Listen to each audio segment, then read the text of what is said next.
Great. Hello and welcome to another episode of Sales Haven Insights. Today we have a good friend, Noel Brady of Consult MB1 Limited. Noel, thank you very, very much for joining us. How are you? I'm doing as well as can be expected in the current circumstances of having been locked down for about 9 weeks now. But not too bad. Still keeping Good going. stuff. Good stuff. So we've asked Noel to join us today. Noel spoke at a recent event of mine, and was very, very, very good, very in-depth knowledge. So we wanted to capture a little bit more of Noel's knowledge today, and really drill in to what makes a salesperson, amongst other things. So Noel, I'm going to jump straight in with some questions. Feel free to take it whatever direction you want. It's all about you and getting the value and experience from yourself. Okay. Okay, no problem. Beautiful. So, what got you into sales, and why should someone consider a career in sales? I got into sales sort of a fluke. Kenny, my first 17 years of my career were working in the civil service, and I was really mostly involved in procurement of ICT systems on behalf of the civil service. I got an opportunity to leave the civil service in 1991 when we did an outsourcing contract, and the company who won the contract, a company called CFM Group, offered me a role as business development director. And at that stage, I didn't really know what a business development director was, and I had never done a sales role. But that was the role that was given and was offered.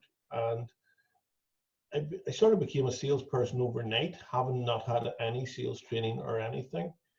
And I've got to say, I found it fantastic just right from the start. I sort of thought, why have I not been doing this? Because I enjoyed it so much. Yeah. Enjoyed being a salesperson. I was a business development director. I had a sales team of people working for me, but I was working directly with clients and selling them services, computer services and products. And I just enjoyed it so much. It was a real breath of fresh air. I had been heavily involved in processes and procedures before that, and this just gave me an opportunity to expand my horizon and work with people, which I think was the thing that I really liked, that you were working with a whole range of clients, different needs, and you were meeting different people every day. And it was just a really big eye opener. That was 1991, so it's a long time ago. It's 29 years. Yeah. And I've been a salesperson ever since. And I think I'll die a salesperson because I just love selling stuff. Even if it's just selling myself, which I do now, obviously with my own company, I just sell myself as a person to help other companies with what they do. So I'm not actually selling the product. The product is me.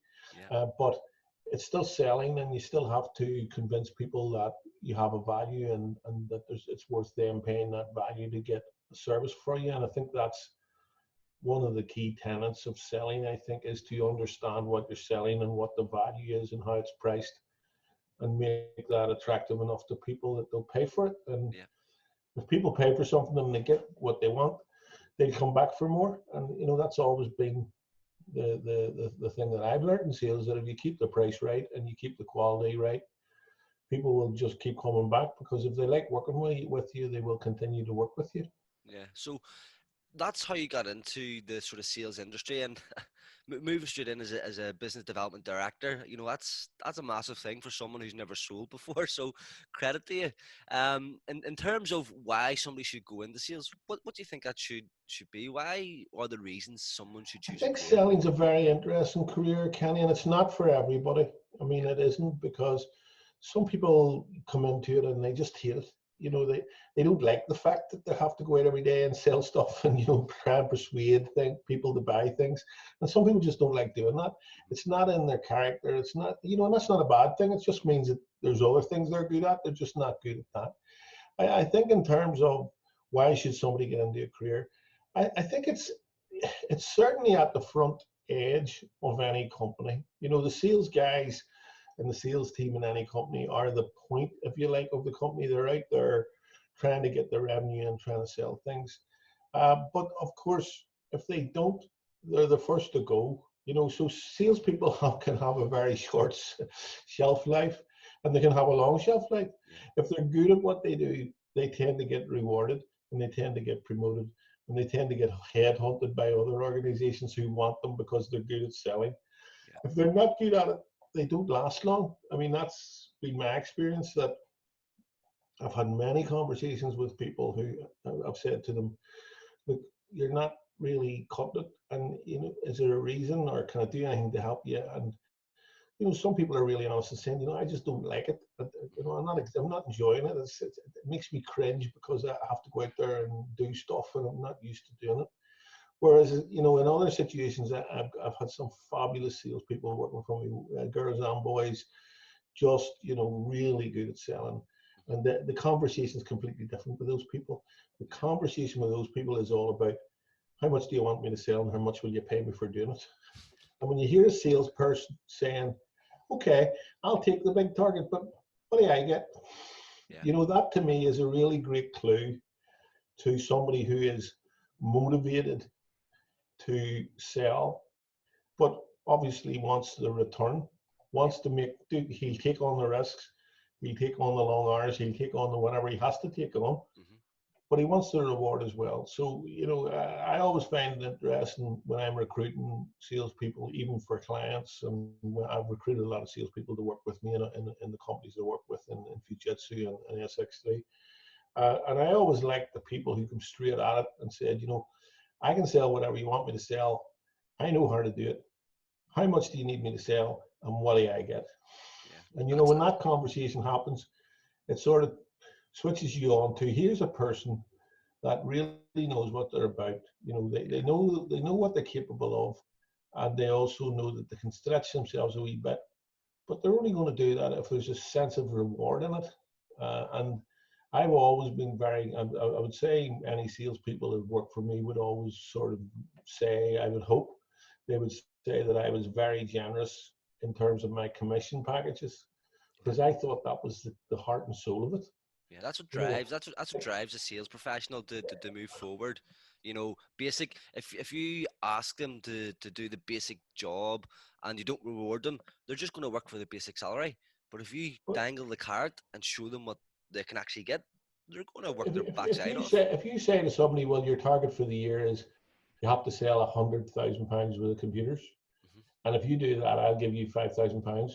And he says, well, what if I sell £120,000 worth of computers? And you say, well, it's £5,000 plus another the same sort of accelerate, the same percentage on the extra 20,000. He's going to say, well, what's the point in that? I'm going to knock my pan in to try and get another £20,000 of sales. I'm going to get £1,000. Yeah. Now, if you turn around to the same person and say, look, if you hit your target, and then you have an accelerator built into your sales plan, so go fill your boots. If you can sell £250,000 worth of computers, I will accelerate your package to match the fact that you've put that extra effort in. Yeah.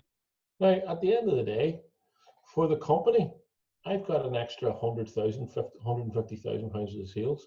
I may have had to give the guy an extra 10 grand or 15 grand, but sure, what does that matter? I've got £150,000 of sales. Yeah. And I'd already built my sales plan on the fact that I needed him to do 100,000.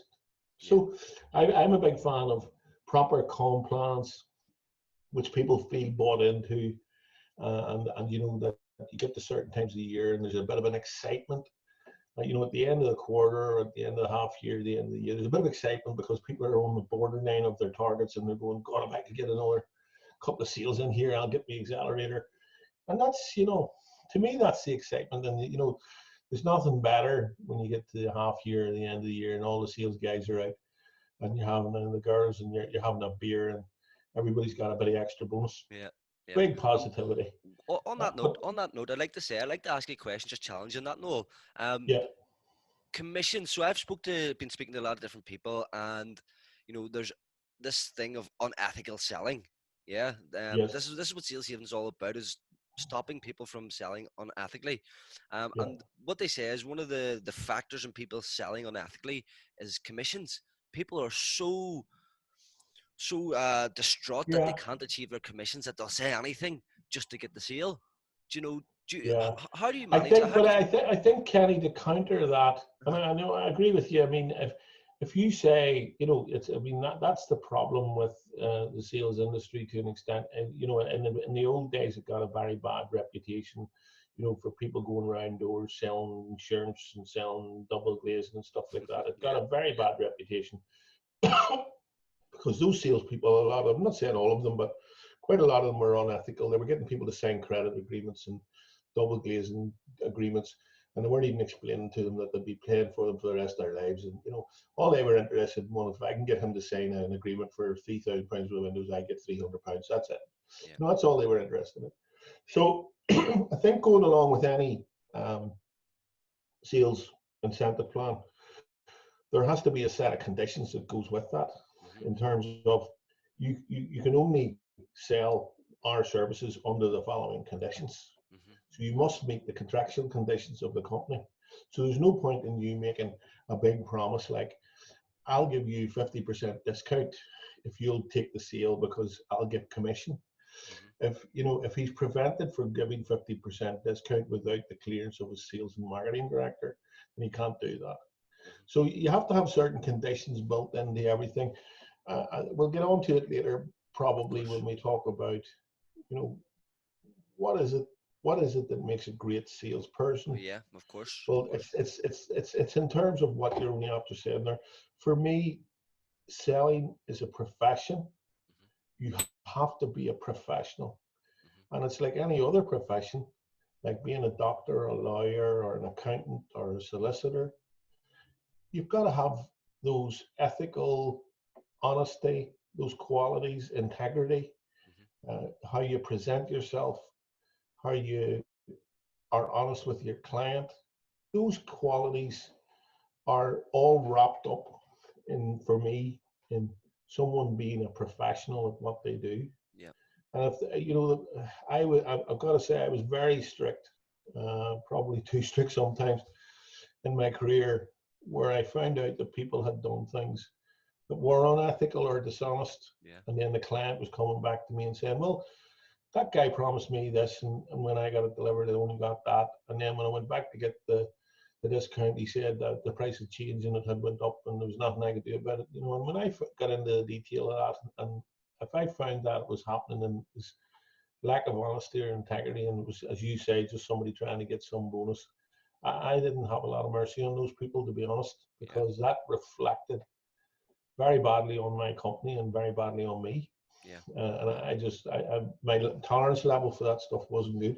Which which which which is I needed. Which is needed. Some, you know, in some organizations, the sales culture is so toxic that is actually not frowned upon at all. You know, go out and say whatever you can to the customer, get that customer over the line, get their money, and move the hell on and find the next one. You know, yeah, that and sales culture is toxic and it still exists. it does still exist. It does We still need to move exist away in from that. certain industries, and I think it is toxic, and it brings the sales profession into disrepute. And I It wish does. people wouldn't do it.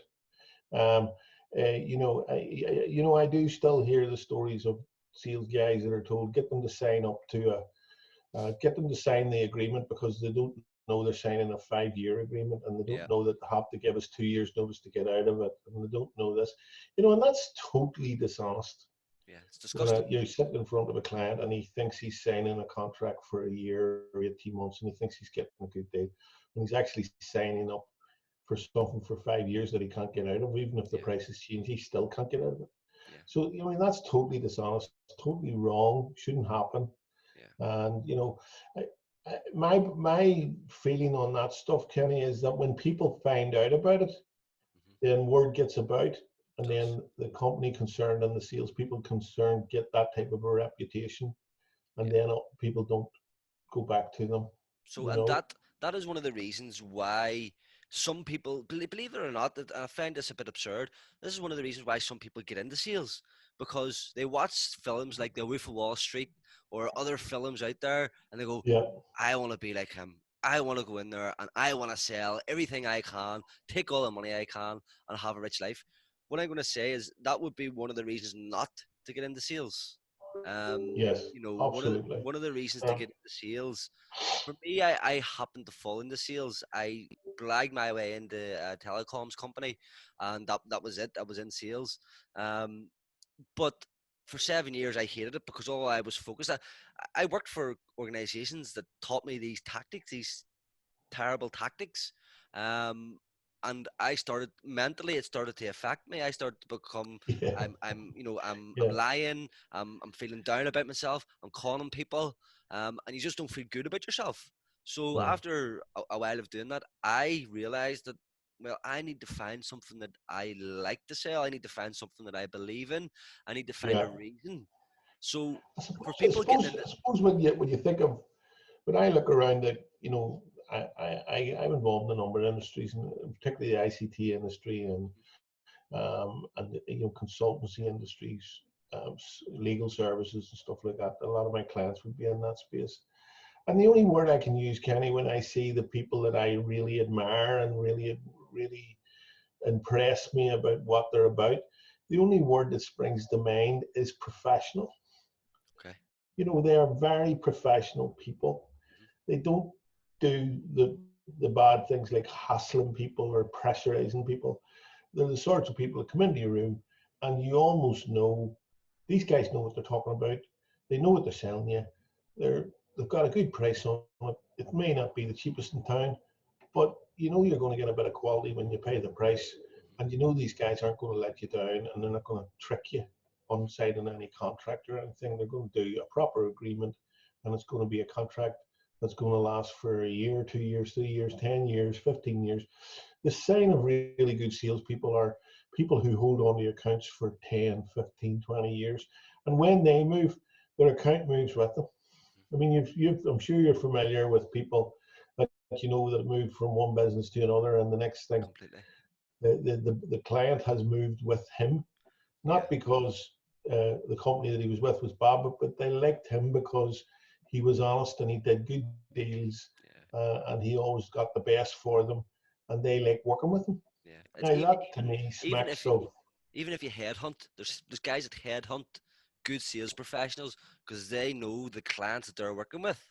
They know that the clients that they're working with are high net worth clients. So they're like, well, if we course. can get that guy to come to this company, that company's Yeah, profit increases by this much. I That's a mean, sign of a good sales I guy. did it many times myself in my career, Kenny, where there was maybe accounts that I wanted to go after. Hmm And I'd maybe researched them and found out, there's a couple of guys in there from a different company and they'd keep on winning all the business. Well, I'm down the road, having a coffee with those guys. And be honest, offering them as much money as I could afford to offer them, because I knew if I can get them on board, not only will they bring a couple of accounts with them, but they're bloody good at what they do, so they'll Yeah, get us some more new ones. And if I give them a few extra pound and give them a good incentive package, well, then there's no reason why they can't be more successful. And sometimes people get into a stage in a company where they're probably maxing out the sort of level of package that hmm they can get in that company. If they move up a gear into a slightly bigger company or a wider company, the package that's available to them is much better. So they can hop from package to package.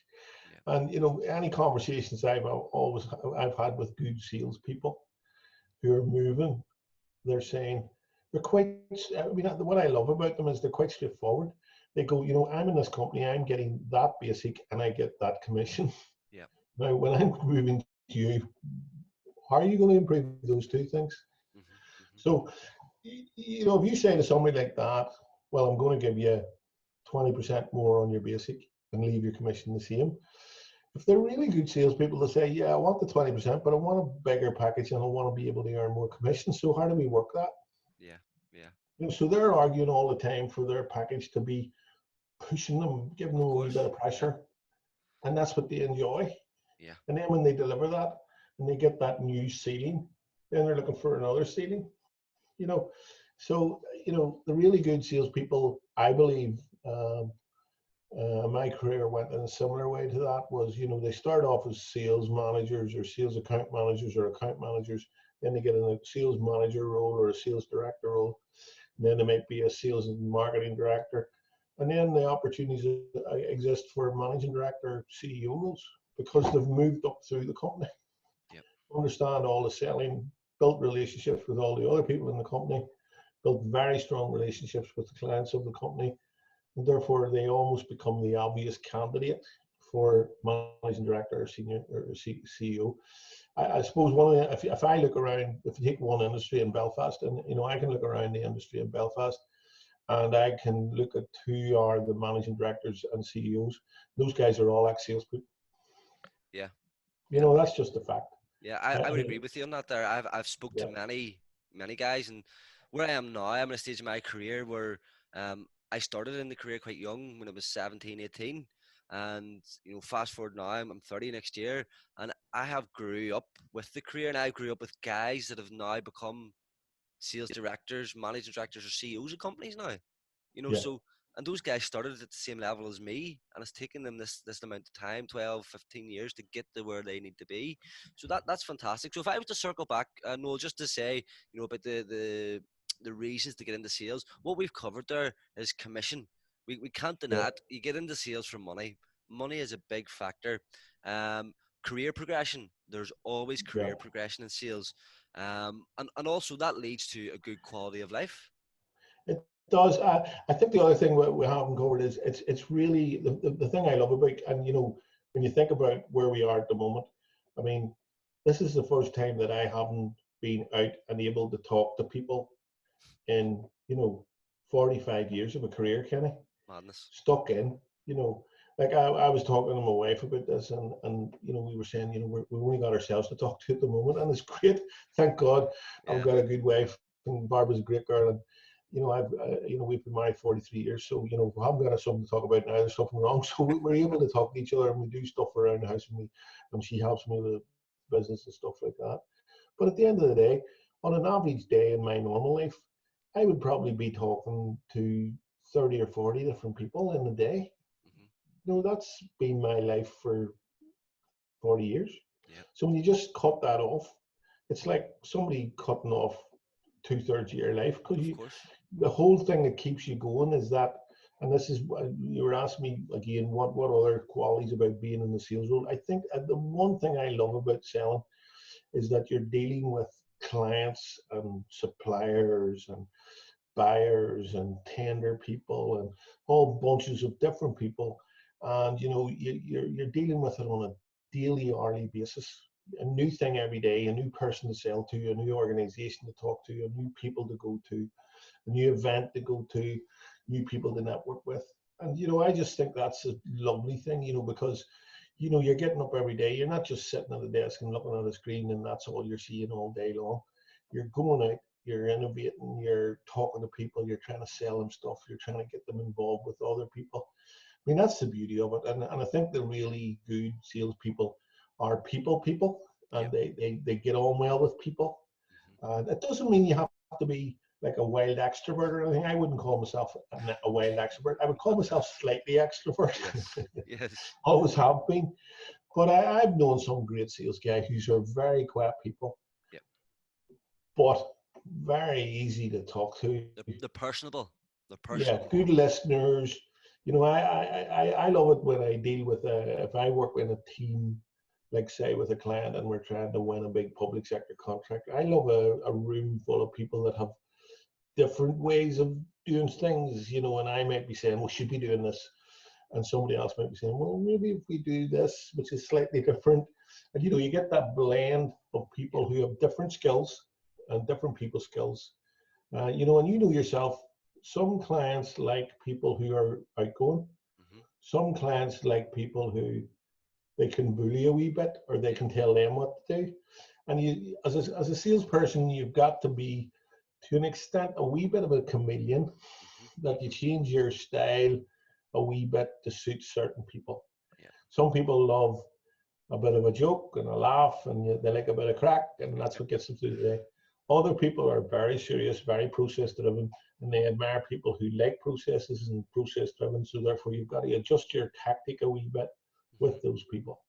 So I think, again, the sales career to me is it's a strange career, Hmm. but it requires very, very strong person skills, where you can be in a conversation one minute with a chief executive, and the next minute with a senior civil servant, and then the next minute after that, the guy at the back gate who has to let you in to get your tender delivered, and if you don't get it in there within 1 minute, you're dead. And you have to be able to talk to that guy. Yeah, yeah. I You know, think, treat him like you're equal and say, help what me I here. You think know. what one of the key traits are that most people miss for salespeople is project management. You know, you just mentioned there that there's lots of different people within the sales process that you might need to speak to. You need to project manage all of those people. So Hmm. I think, the sales career has been a tough career for myself. Um, it has been a challenge learning and developing. There has been no formal education for sales. Sales Hmm. is a role where you jump into it and you learn as you go, and Yeah, that's how sales works. And what I would advise anybody who's looking to get into sales is take the time to research what the job entails, research the different methodologies of yeah. selling, and And try and talk. research I mean, people. try and talk your whoever the company is you're working for. Mhm. Try and talk them into investing a wee bit in some training for you, because there is very good training, basic training on certain aspects of sales, which is just very helpful. I'm very, I think because I'm an ex-civil servant, Kenny, I'm very driven by processes and Yeah. filing and registration and making sure all the paperwork's available. Probably drove some of my sales teams crazy because I was so fanatical about everybody had to keep a sales file for every client, and I wanted to be able to find that sales file when they were off so that I could find out what was happening. So they had to be kept up to date. There was in companies I worked in, there was probably they all remember the famous yellow sales file. I don't know why, but about 20 years ago, I decided I wanted files for every client for every job, and I picked the color yellow. So the sales, I think I picked yellow because all the other files in the company were uh, different colors, and Yeah, the only you one could that seems to identify be them quicker. wanted to see the sales file stand out. So I said, right, we'll have yellow files, and we'll give them a sales number, and in that file we'll keep all the documentation for that client. Yes, we'll keep the stuff on the computer, but the important documents will be kept in the sales file, and it'll be filed away so that if something goes wrong, we can at least find the sales file and find out what's going on in the client. Now, I took that yellow sales file thing to various companies, and I also trained guys who work with me. And I still meet guys in airports, and I take a wee sneaky look in their bag, and there, and I see a couple of wee yellow sales files, and I think, right, there you are. I've put my mark on those guys. I still do the same myself. I still have a sales filing system which keeps all my documents. I think it's a regimen which I learned in the civil service, but I suppose what I would say was I was lucky to an extent. In part of my career, I spent 8 years with ICL Fujitsu, and I would have to say the level of training that those guys provided was really, really cracking. You know, I Yeah. learned some really good things, basic stuff like how to do an account plan, how to do a blue sheet, how to do a customer contact facing plan. I just learned those basic plans that are really great things when you're running a sales campaign. Mhm. And I've used them ever since. And, they're basic stuff, but Yeah.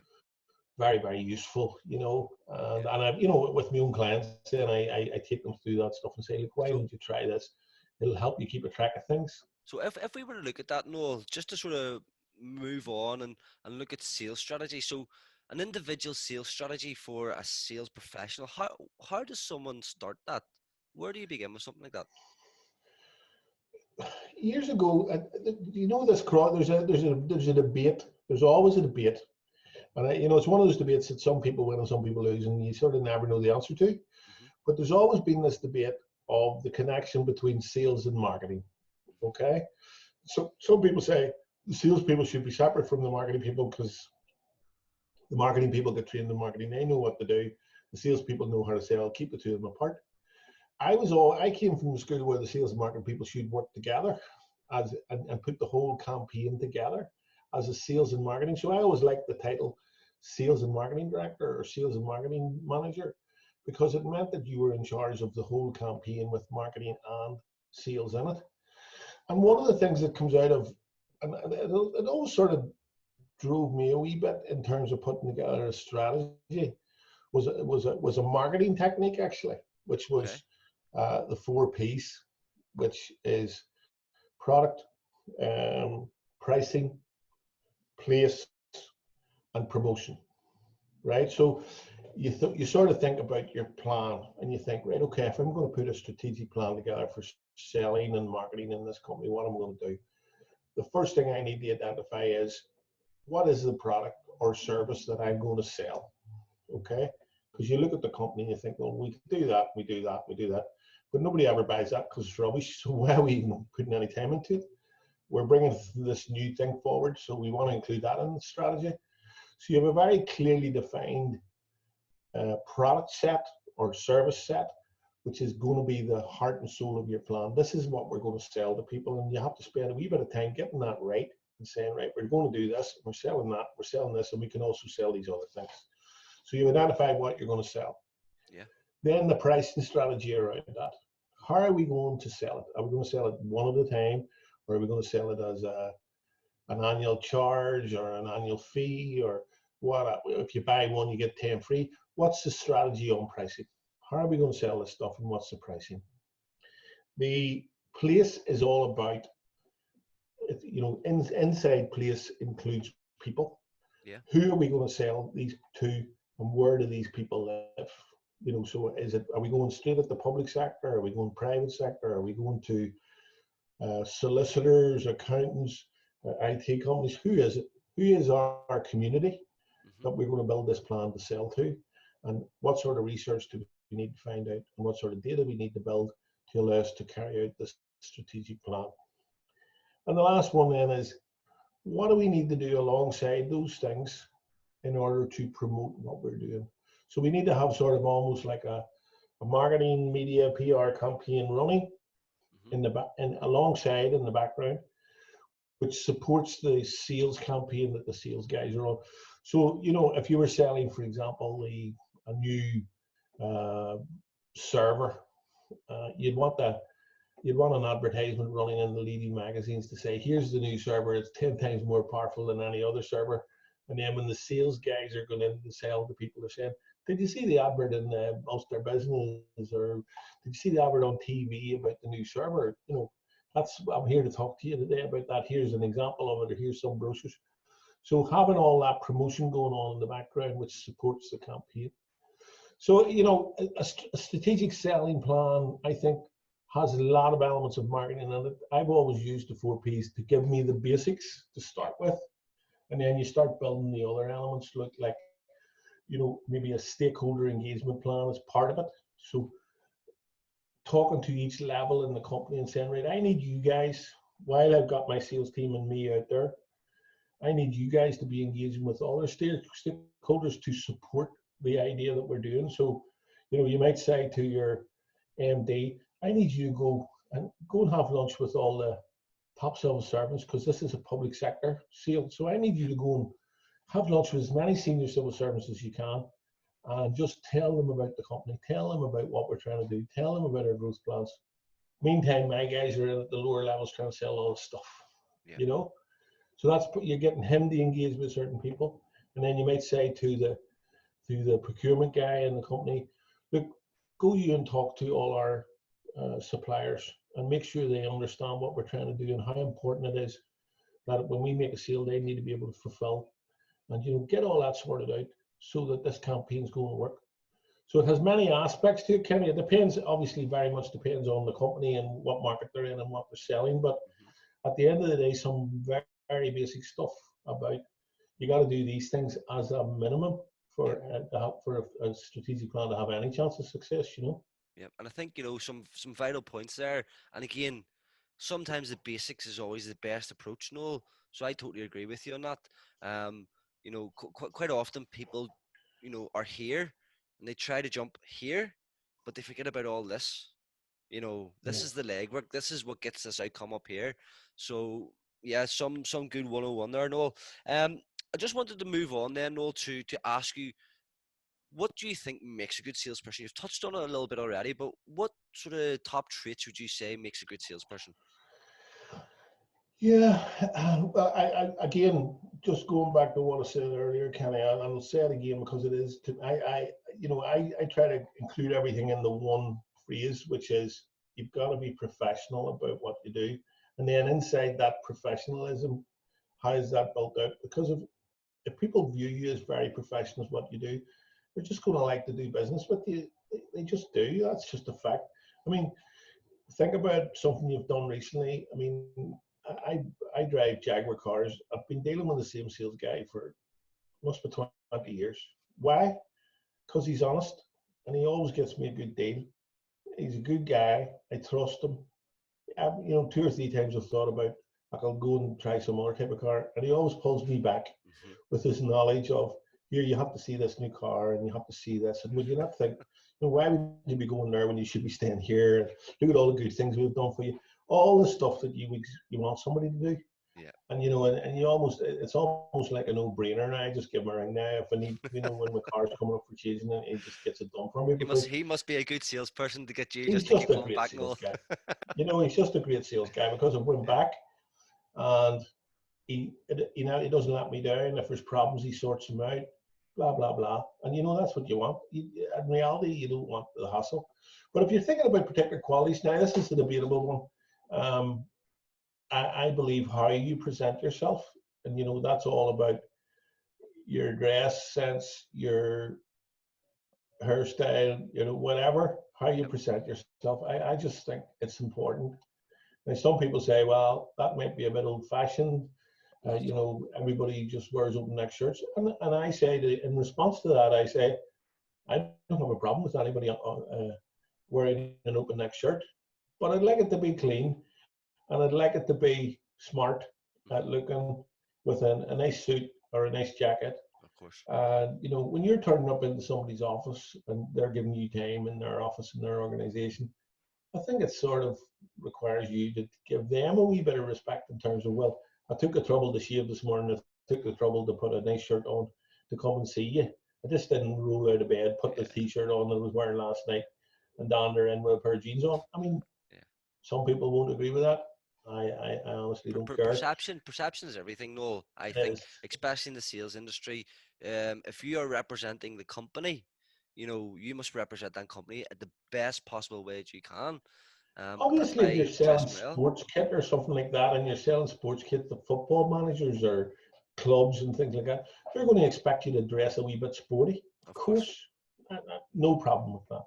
Yeah. But if you're going in to see the permanent secretary of the Department of Finance, I think there's a wee bit of there's a necessity to turn up Mhm. in a professional way. So I think appearance and how you present yourself is very important. Some of the qualities I like, and I think salespeople should try it because it does bring success, is integrity. And we touched on this before. Mhm. Honesty with people, knowledge of what. And I don't think anybody expects a salesperson to know exactly how a computer or a car or a lorry or a health machine or whatever it is you're selling. I don't think anybody expects the salesperson to be the utmost expert on that because he is a salesperson, Yeah. but they do expect him to have a level of knowledge of his own product or Of service. course. And then when you get to a certain point, you say, listen, and this is where the honesty integrity thing comes in. If somebody says to you, well, does that thing do X, Y, Z? If you don't know the answer to that, don't say yes. you know, say great question, not sure about the answer, but what I will do is I'll go back and I'll get Johnny to give you a ring because Johnny knows this thing inside out and he will know whether that thing connects to your thing. I honestly don't know the answer. Using the word honesty in situations like that is very important, I think. I honestly don't know the answer to that question. I will go back and I will find out the answer and I will get that for you. If it's important for you, I will find out. But bluffing or letting them know the answer is just going to get you in trouble later. Yeah. And again, I think, Um, on that point, and it just dawned on me while you were talking, you talked about product knowledge, knowing the product, but you've also got to remember your potential customers and prospects or clients rely on you to have the knowledge to know how to use this product. So yes, if you're talking to the customer and you understand their process, does this yes, product fit into that process? Is it yes, going to be a square peg in a round hole? yes. Um, and that's the kind of knowledge you need to know. Yeah, of course. And like I mean, if you take it to say something basic and like say you're selling photocopiers or something like that, and the guy, you would expect that if somebody's selling you a photocopier, you're going to know Does it do double-sided? Can you use it as a fax machine? Can you have colored? Can you have can it staple things? Can it collate stuff? Those are the questions that the normal person asks about the computer. How many pages does it print a minute? That sort of thing. And absolutely, you would expect a salesperson to be able to know that. But if somebody gets into the level of detail of saying, well, say I buy 10 of those, what sort of energy load is that on my energy supply, and what sort of carbon footprint does that mean? And does that mean I would have to change my server because, how many of these do you need a port for every printer? Or, now when you start getting into that level of detail, Yep. if you turn around and say, oh yeah, never worry about all that, that'll work, that to me is the integrity thing, because what's going to happen. The 10 printers turn up, the guy plugs them in, and only 5 of them are working because he's got only 5 ports on the back of the server. And then somebody says, well, but you have to upgrade that server, that's another £40,000. Yeah. And the guy goes, wait a minute, I already asked this question. Yeah. So I think that's the piece where Of you course. want the salesperson to have the knowledge which is capable of being able to explain to the client what the product or service does. But you don't expect him to be a technical expert, because he's not. It's not what he's employed to be. But the salesperson needs to be smart enough to say, listen, I've got some great guys in the office who will love to spend 2 hours with you going through every aspect of the technology, because they love technology, Yep. and they love to talk to people like you who likes technology. So why don't I get Johnny to come out next Thursday, and he spend a couple of hours with you, and he'll sort all them problems for you. And then once we've done that, we'll come back on the proposal, and if you're happy, we'll go ahead and get things sorted out for you. Yeah. Fine. Um, I think negotiation skills is a very important quality in salespeople. I think anybody who approaches sales of, here's the item, it costs that, and I can't negotiate in that price, Where do you go? through to nowhere, It's like, I don't even accept that when I'm going into a shop, to buy a suit. Yeah. I'm always hassling people for, I always think if there's a price in something, then you can always get a better price, And Yeah. I would always say, no matter what I'm buying, I would always say, not down to the level of buying a Mars bar, but, if you're buying a piece of furniture or a car or a suit or a holiday, Hmm. you're all, most people are going to say, well, okay, so that's the price of holiday, but, what sort of discount are you going to give me? Like if I Yeah. pay for it today, Yeah. or that sort of thing. So you're expecting, I think, the good salespeople are good at negotiation, or throwing something into the deal, having the confidence to know that they can deliver that back in the office, or already having had that conversation back in the office, with the sales manager, whatever. We used to I always give the guys a bit of flexibility and say, look, here's the standard deal. If you're really pushed, you can give another 5% off, but I don't really want to do it. If you don't have to do it, then don't do it. But it's there if you need it to get the deal across the line. It's there. You can use it if you want, but don't use it on every deal. We can't afford to sell everything at 5% less. But if it's a good deal and you think it's an important customer, yeah, you have a wee bit of flexibility there. But that's all about negotiation. Yeah. It's all about being confident in yourself and the sale. The customer might say, well, I couldn't pay that price. I would need 20% off. And having the ability to go back with them and say, listen, you can talk about 20%, but that's never going to happen, because I can't sell that back in the office. Yeah. But what we might be able to do is, you're saying you're going to buy 8 of these. If you buy 10 of them, I can get maybe 15%. Yeah. If you need to buy another 2 machines, Hmm. but sure, you need another 2 machines anyway. So why don't you try that? So it's that old bartering thing of, you give me a wee bit, I'll give you a wee bit. We'll meet in the middle, and we'll get to a point Hmm. where we're both happy, Yep. and then we can walk away. And I suppose the skill that a lot of salespeople get into sales, and where they don't succeed, I think, Kenny, is being able to close a deal. Okay. Closure Hmm. Hmm. is a really great skill, a really great skill. Because there's all ways of closing. Yeah. But some people come out of a sale and they come back to the office, and you say, how'd you get on? And they say, Oh, it went great. He asked me about the prices and gave him the proposal, and we had a great discussion. We had coffee, and then we talked about his dog, and we talked about his daughter who's in Queen's University, blah blah blah blah blah. And then he said, "So, you know, did you get the PO?" And I said, "No, well, no, he didn't actually give me a PO. He just said he's going to think about it." And you're thinking, oh, no, Yeah. you shouldn't have left that office without commitment, without Yeah. closing the guy, or girl, so, and there's, closing is a fabulous skill. And I always thought I was a good closer, but I've also seen other people, in my career who were great at closing, and had all different wee techniques Yeah. of getting the deal closed And and not, walking no, away. do you think that in this country we're very good at prospecting, we're very good at the meetings, we're very good at all this, all the fluffy stuff, but when it comes to the close, do you think that's a problem that we have here? Well, I definitely think it's a problem with a good number of salespeople who come into the career, and even some people who've been in it for a while. Companies would ask me to sometimes to have a look at their sales team and see how they're getting on and try and help them. And sometimes I'll say, well, look, let me go out with the guys or girls a couple of times, to a couple of clients just to see how they get on. I'll just be an observer and I'll be there to help them if they need a bit of help or whatever. And sometimes I'll go to an engagement like that, and I'm biting my tongue, thinking, God, close the thing, close the deal. The guy's begging for it, close it. Yeah. But there's all this fluffy talk and about, we'll do this, and we'll do this, and we'll do this. And I'm just saying, yes, that's all great, but just use the words, you know. So can we agree on that? Yeah. Can I ask, what's the next step? Do you give me a purchase order?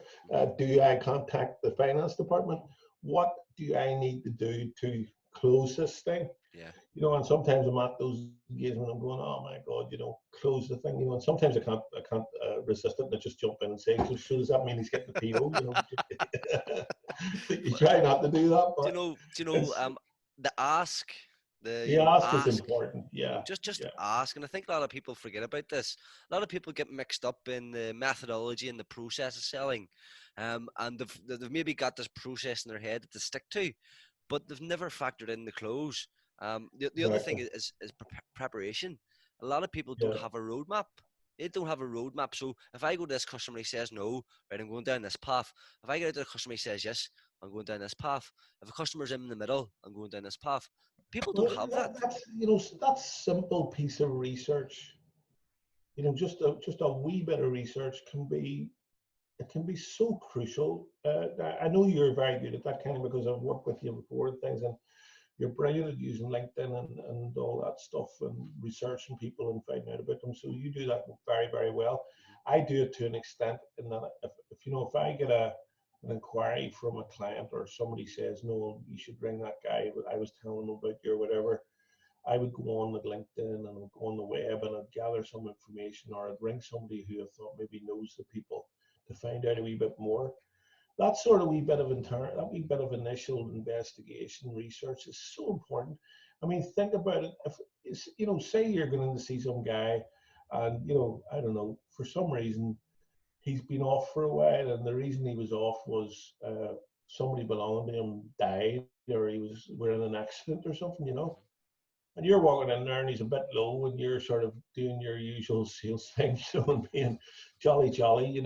Yeah. Whereas if you go into somebody's office like that, and you've done that wee bit of research and you find out a wee bit of information, and you start the meeting off by saying, listen, I know you're just back from some leave, and I think you've had a very bad situation.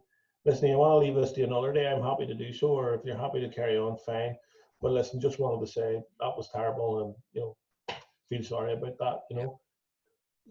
I guarantee you that person has 50, 100% more respect for you, because you've actually taken the trouble just to find out a wee bit about his life Hmm. and about what's going on in it. So that initial research, very, very important, I think. And that's what builds relationships, when you know when to say things and when not to say things. And just if someone doesn't want to go on to a particular area, then stay away from it. And just stick to the sale. But The closure piece is very important, Kenny. I think it's probably one of those skills that it can be trained. You can do Yep. some training in closing techniques, but in reality, you've got to have that ability to say, the worst example of it is that somebody goes out and does a great meeting and has a brilliant meeting and doesn't close, and then they ring the guy the next day and they say, "So what do you think?" And he said, "Well, listen, you've done very well. It was lovely," but he says, "I went with the other guy." Yep. And go, "Well, could you tell me why?" "Well, I rang him and told him that you'd offered me, you know, X." Yep. And he instantly on the phone said he'd do 10% left, but I had to make the deal there and then. Now there's a close, Yep. Yep. you know what I mean? That's the So the other discount guy's close. closed them. The other guy's closed them, and you haven't, Yep. and he's Yep. lost. You've lost the sale. And in reality, probably at that meeting you could have closed him, and he wouldn't even have made the call to the other guy. Yeah. Yeah. So Uh, it's all about. That's a great technique, and it's something that I think we've all had situations where we come out of a thing and we 100%. thought, God, forgot to close it. Yeah. Should have been more forceful at the And end of that again, meeting. a good salesperson will also review the losses. They won't Yeah. hide the losses. They'll go to the company and they'll say, "Listen, lads, I lost that. This is the reasons why." Or, "Lads, I lost that, but I don't know why. Can we sit down and have a chat about this?" You know. And going back to your client after Yep. the sale and you didn't get it, and gathering the intelligence is very important, Kenny. I mean, when you think about public sector tenders and like that, I always say to people, look, ask for a debrief. You might have came second or third, and you go in and you asked about the debrief, and the guy says to you, "Do you know what? You've done very well there. You were the same score on quality, but the winner beat you by price by 10%. Hmm. That's really all that happened. The rest was equal." Yep. Now, if that doesn't tell you something about your next tender, there's something wrong with your head. Yep. You know what I mean? You got to review your pricing.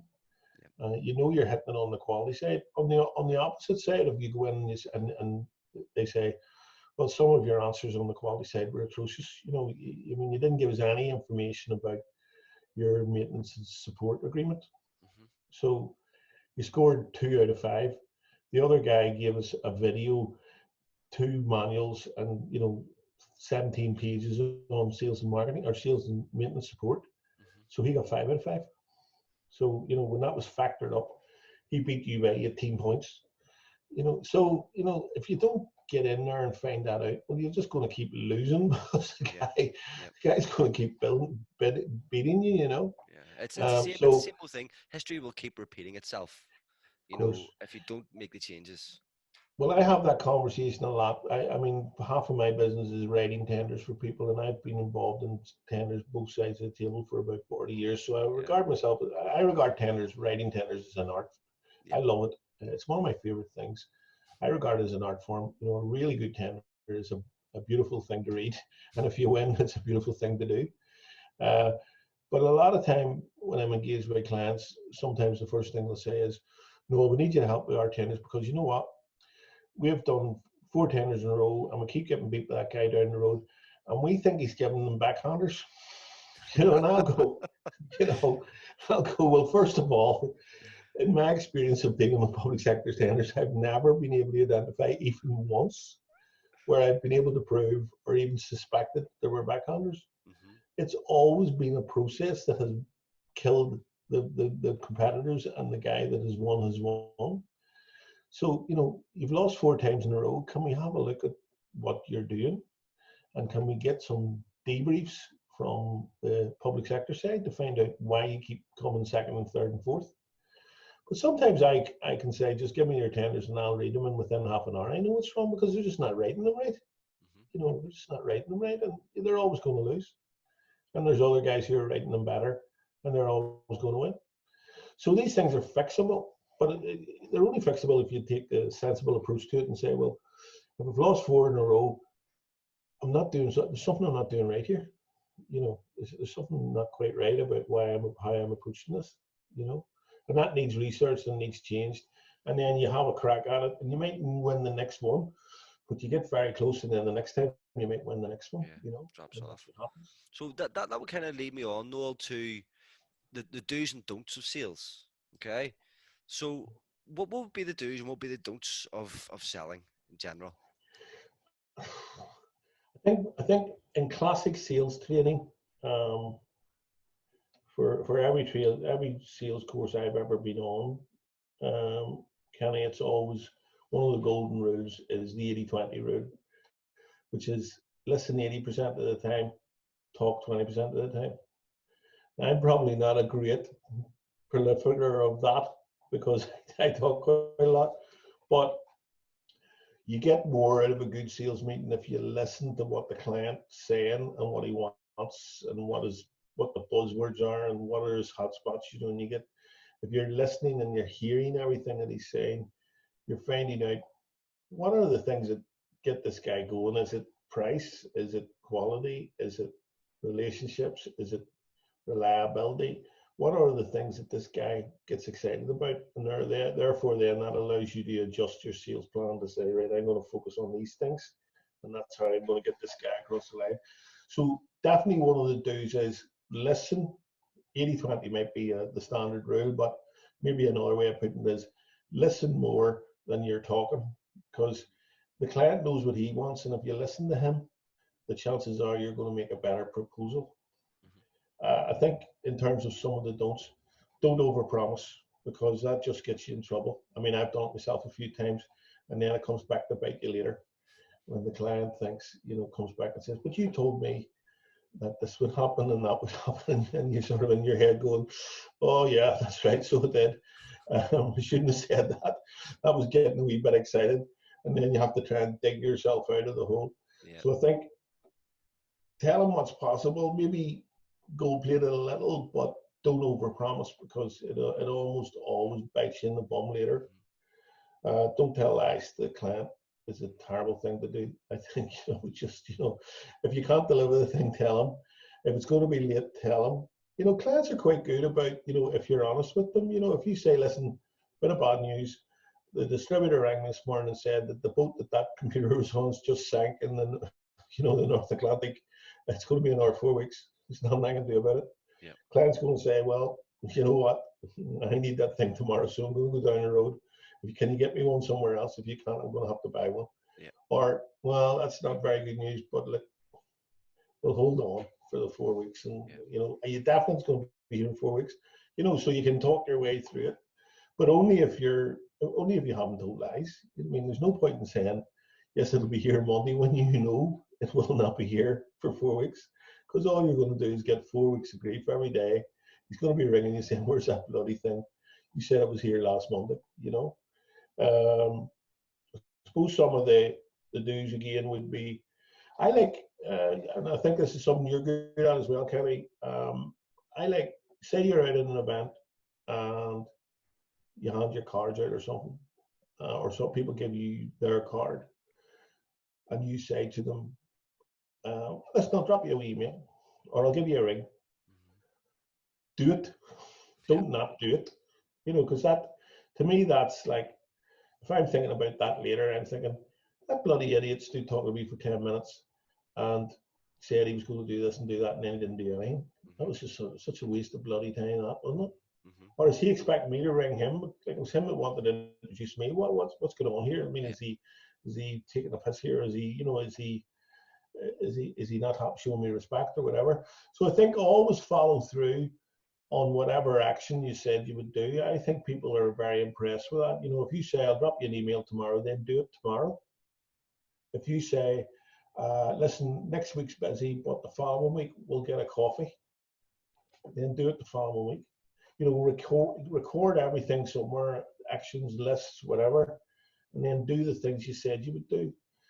I think that always stands well with uh, people like it. Particularly if it's, say, if somebody said, listen, I'm not interested in that now, but I know at the end of quarter 1 next year, we're going to be looking at a new one of those. Maybe if you give me a shout around about then. Well, if you give him a shout around about then, he's reasonably impressed. This might be 9 months later, 6 months later. So I'm sort of saying, put reminders into your systems and things like that to remind you to do the actions you said you were going to do. And I think that's exceptionally important. I always feel people are impressed when when you follow up on something maybe months later and say, 100%. do you remember you asked me to send you that document? Well, it's just been released and here you are. There's your copy of it. And you get a wee answer back saying, God, that's really good. Yeah, I thought you forgot all about me. And, I didn't even realize that document was printed. Brilliant. Thanks. And that's a nice, he feels good because you remembered that you said you'd do something for him. Yeah. Yeah. So follow it up is very important. Being straight with people. I think we covered off one of the ones which I think you said, which was, do your research, have a wee bit of respect for people and their organizations. Walking into a new client, potentially new client, and your first question to them is, what do you guys do? Yeah. I think it's a bit of an insult.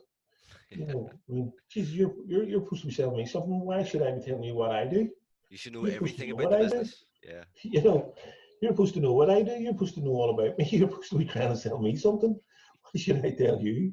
Yeah. So I think that we initial piece of we account planning piece. You do your, who works in the company, who's on LinkedIn, who's, what awards did they win? Has there been any big contract wins? Has anything seriously bad happened that I should know about? One of the things that I always felt was always a bad thing was, as a salesperson, if you went into, say you'd made in a meeting when it's sort of like an account review or something, and you went into somebody and you said, well, how's it going? I wanted to tell you about a few new things we're doing, and you might be interested in some of them. And the guy goes, what do you mean? You think I'm going to buy something? I've been arguing with your service delivery manager for the last 3 months because your Yeah. service has been atrocious, and you're in here trying to sell me more. Mm-hmm. And nobody told you about Yeah. it. So it's that connection between the sales function only works right if there's a good connection between the service delivery managers and the customer care people and the complaints people to keep the sales people briefed, and Yeah. the sales people keeping themselves briefed on what's going on inside that account. It's all about account management. That Yeah. before you go out and do that call, you just make a wee quick call to the service people and maybe the help desk and say, has there been any problems with Joe Blogs recently? Yeah. And they go, no, it seems to be all normal. Or they go, oh my God, we had a big problem last week. His payroll fell down and we couldn't pay all his people, and it was a day late. Yeah. It's a valuable piece of information to know, Yeah. when you're And getting into that meeting. as a sales professional, if you can spearhead resolving that, all of a Yes. sudden you become the golden boy for that company. Here he gets stuff done. You go and speak to him. He Yeah. get it fixed And first. even just being sympathetic, Yeah. in your presentation of it, and say, listen, I believe we had a big issue last week. How did that all turn out? And I know we're over it and all that, but what would you say was the classic mistake, or what actually went wrong? And he says, well, I think what went wrong was communication. We should have probably told you the day before that we were having such and such a problem, but we didn't. And then the next day, you guys maybe should have rang us to see if everything was okay, but you didn't. And then the payroll ran, and the whole thing fell over. Mm-hmm. And we all fell out with each other for 24 hours and all that there.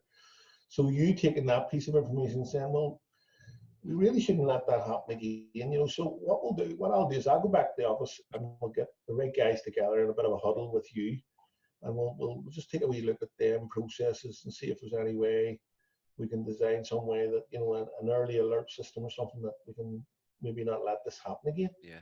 Yeah. As you say, you're his hero because last week he was screaming at everybody. This week he's calmed down a bit. Exactly. But you're saying, right, okay, but let's not just leave it there. Let's find out what went wrong and do a wee bit of a post-incident analysis, and Yeah. then put a few new things in, and keep the thing motoring. 100%. And that, He will have tremendous amount of respect for you. yeah, that builds that relationship. That builds everything up. So again, if we take that there, Noel, and we frame now where we are, okay, briefly in terms of the COVID-19, we're Yeah. trying not to talk about it. I'm trying not to talk about it too much because it's everywhere, okay. But from a sales perspective, how do you see things panning out for the sales industry after COVID-19 is sort of passed, or we have it under control? Well, hard to put this? I mean, in my experience of working, and I've been working since 1975, 45 years. I have never seen anything like this. This has been, so different. Yeah. I mean, never in my life experience. The nearest I can remember was the 1975-74 UWC strikes. Hmm. And they were strikes in Northern Ireland that brought the country to a standstill. And people weren't locked in their own houses, they just couldn't go to work. Yeah. So there was no work for a period of time, and there was no milkman, and there was no electricity and stuff like that. But people were still able to go out and go to the pub and do all the other things that they did, and and wait until their work opened again. It didn't last too long. But this experience where basically we've shut down 90% of the country, and people are at home, and then we have to start it all up again. Okay. So I think the main thing for me is that this is something we've never done before. Hmm. So therefore, we've got our expectation has to be this is completely new experience, and we've got to take it as best we can without getting panicked or running for throw yourself off the building, because I mean there's no point in throwing yourself off the building. We are where we are, and we've got to come back out of this again. But I think the main thing for me is to say it will not and will never be the same again. I don't believe it just won't be, because we're coming back out of a scenario 8 9 weeks where the economy has been basically at a standstill. Hmm. We have the country will have a tremendous amount of debt and ongoing for a period of time as they try and pull different industries out of disaster. You can see already they're piling millions and billions of pounds into the aircraft industry, into the airlines. They're going to have to do the same for hospitality. They're going to have to do the same for sports. They're going to have to do the same for loads of things. Now, that's going to be a massive borrowing requirement for the government. Yeah. The companies themselves who you normally did business with are all coming out in the same situation where it's they've been in a sort of a disaster standstill piece, and they don't know what they're coming out into. So I just think it's hard to read what it'll be like, but we've got to be prepared for it being completely different. Yeah. There will not be a lot of money about. Hmm. People will not be in the mood to buy stuff. Hmm. So from a sales and we're just talking about sales and marketing here. From from a sales and marketing, the worst thing somebody could do would be to say, do you remember what it was like on the 1st of January? The way we had our sales team and we sold everything and we did this and we did events and we done all that stuff, and that's how we sold things. Well, whenever this is over on the 1st of June, that's what we're going to do. We're going to start on that Monday and we're going to do exactly the same thing again. It won't work. It just won't work, Yeah. because there won't be enough people to buy anything. There won't be enough money around. People will be in such shock with their own businesses, they won't have time to think about, well, a new computer, a new fleet of cars, new what? No, have time to think about any of that. We've got to survive. Yeah. So that we've got to make sure that everybody understands that if we just if we put our sales and marketing Bible in the drawer at the end of March and said, right, whenever things ready, we'll just take that back out again and start doing the same thing again. Forget about it. Yeah. That's not going to work. Yeah. So And we do got you to think realize. that now will be the time to actually just be human and just build a relationship with people, build the Well, pipeline? it's a really great point, and I've got to say, I have really appreciated, just from a personal point of view, I have really appreciated not all, but some of my clients who just drop me an email to say, "Noel, just checking in with you.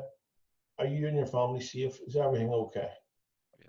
Not worried about you're going to sell me something or I need you to do anything. Just saying, are you all right? Are you safe?" And I really appreciated those. And it sort of struck me very early on that I started to do the same thing then, because, I'm still busy doing stuff, but I wasn't as busy because I'm not going out and seeing lots of people. I've more spare time on my hands to do some things. So I started a process of going through company, my client records, and just picking out a person or two from each of my clients and just sending a wee note to say, listen, I'm sure it's a disaster for you.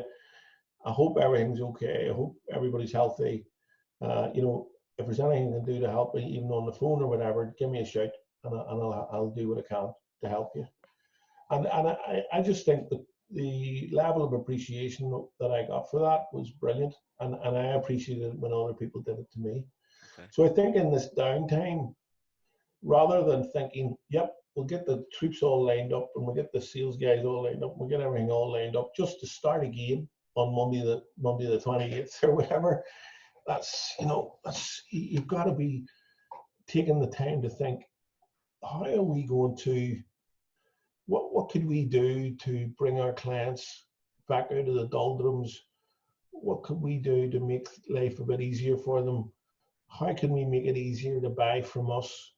How can we make it easier to get services and products from us? All those things that you should be thinking about now, so that you're hitting the ground running with your clients and saying, no big pressure, but we know you're in a bad situation. Here's a few things that we can probably do to help Mm-hmm. if you think that's something that would be useful for you. Brilliant. And it's all about, and this is on the other side of what do we do? What do we do when we come out of this, or as we're coming out of it? I think the key word for me is probably innovation. Yeah. You've got to be very innovative about what you're already selling, or what new you could sell, or how you could change it, how you could price it in a different way, how you could deliver it in a different way. And you've seen some of that yourself, Kenny. Some of the restaurants and the bars have done some fabulous things. These were guys who got their money at the weekend, with their restaurant, and Yeah. selling lots of drink in the nightclub and stuff like that. And some of those folks have done fantastic things with home delivery of gourmet meals and cocktails and all sorts of Yeah. stuff. Yeah. I I've been talking to a couple of guys like that, and they were saying, you know what, we're doing better during the week than we used to. Now we're not doing as well at the weekend, but like on Monday, Tuesday, Wednesday, we were doing brilliant. Whereas we used to do nothing. But We used to it's not it's have it's about, nobody. if the customers can't come to you, how can you go to your customers? Do you know what I mean? And be innovative with it Yeah. and be smart. There's no point in, I mean, I've used some of these services, they're great, but when you get the menu and you have a look at the menu, it's not the whole menu. You have to be smart. Yeah. You can't say, if you want a half medium steak, I can have that done for you and delivered out, because that's not. By the time you deliver it out, the steak has cooked itself up Yeah. to Yeah. a medium, and it's just not going to work. So most of these carry services are saying, here's the dishes that we can do, because we know we can deliver them at a quality we like and at a price, and we're going to charge you a wee bit extra, but not a lot. And also, here's some cocktails we can do. We're not going to do the whole cocktail list, but here's 8 cocktails. You've got a choice. Pick one of them ones. And those guys are being very innovative. Uh, you've got retail companies doing similar for delivery stuff. Garden centers delivering stuff. Just being innovative and saying, well, look, if we're going to do a home delivery, we can deliver that plus that plus that. And if you need some of that, you can have that. And there's a wee Yeah. package there. How does that look? So that's people during this, but coming out of the back end, they're probably going to hold on to some of those things because they realize that they actually work quite well for them. And I suppose the people who are coming back into business that have been doing nothing need to think, how do I shape what I sell in terms of products and services to make it more suitable for the marketplace that I'm coming back into? And I suppose the key to that is, anybody who thinks the marketplace is going to be the same, after a couple of weeks, it's not. Yeah. It's not. It's going to take months, maybe years, to get back round to the way it used to be. And in some things, it'll never get back round. Yeah. Just won't. Yeah. There'll Well, be I ways think of doing business that will never do it again. I think on that note, the innovation piece, Noel, and the trial and error of trialing and pushing different things, different strategies, and different methodologies of selling now. Do that now, get that in place now, and Yes. then afterwards, if you can hold on to some of that, hold on to it. If you can drop it off and resume normal business, which Yeah. probably won't be likely, then do so. But on that note, Noel, thank you very very much for giving us that insight. We've had lots lots to talk Yeah. about today, mate. Yeah. So listen, where can people find you? if they're looking to reach out to you. And just quickly, what are you sort of specialising in at the minute? I suppose at the minute things have changed a wee bit, during this period. And what I'm doing at the moment is probably providing executive director level services for companies that maybe haven't got that structure. You know what I mean? If you take a company that somebody finds themselves in this, and it may be like a husband and wife who own the company and they run the company, they don't have a company secretary, they don't have a non-executive director, they don't have any of those frills that some of the other companies have, but they're finding themselves with some very serious issues to deal with. And I think what I've found is that with my experience in the roles that I've had, that people have engaged me to help them with some of those issues. So issues like, how do we deal with our staff in terms of furloughing them and bringing them back in, and how do we deal with keeping some of our clients happy and during this period? How do we deal with bad debts? How do we apply for the different grants? So I've had to sort of quickly get myself up to speed on that stuff, Kenny, to help clients. Now, some of it was stuff I would have done in other previous Of roles, course, like, yeah. collecting bad debts and talking people into doing deals and things like that. I would have done all that stuff before.